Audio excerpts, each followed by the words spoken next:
Lavoratori, buongiorno. Ora, più che buongiorno, ormai buon pranzo. Oggi giretto per monitorare un attimo la situazione della cassetta, dato che è un pezzo che non vado a vedere. Ho pensato che oggi sia il caso di andare a fare un giro. 4 chiacchiere, 4 foto, se vediamo dopo. Ciao.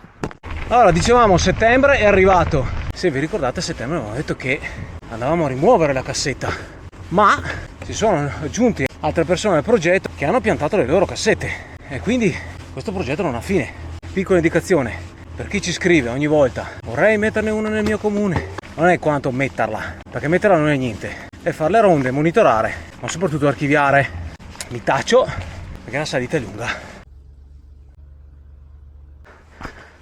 Beh, che dire, wow, pensavo fosse piena di detriti e robe, ma e voilà, c'è ancora tutto intatto. Bello.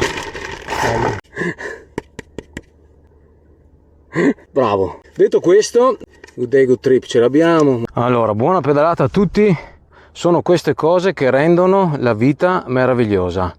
Pensavo fosse una tappa geocaching, invece è stata una sorpresa. No, geocaching qua non lo fermo mia, ragazzi. Saltiamo la pagina. È una fortuna potersi fermare in mezzo al verde. Wow, dove i colli toccano il cielo, sì, in effetti. Wow. E andiamo avanti, non c'è più niente e ovviamente qua ti scrivo bravo, bellissimo. Proseguiamo il giro e grazie ancora. Non mi hai visto ciò? Ai.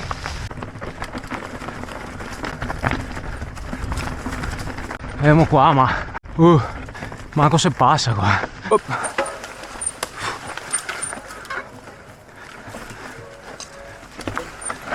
Allora sì, se passa, per grazia di Dio. No, signore e signori, no way. Ah, figo, perché mi piace sta roba qua rotta, scassata. Però raidabile è un'altra roba. No, è il caso di cambiare zona. Porca troia.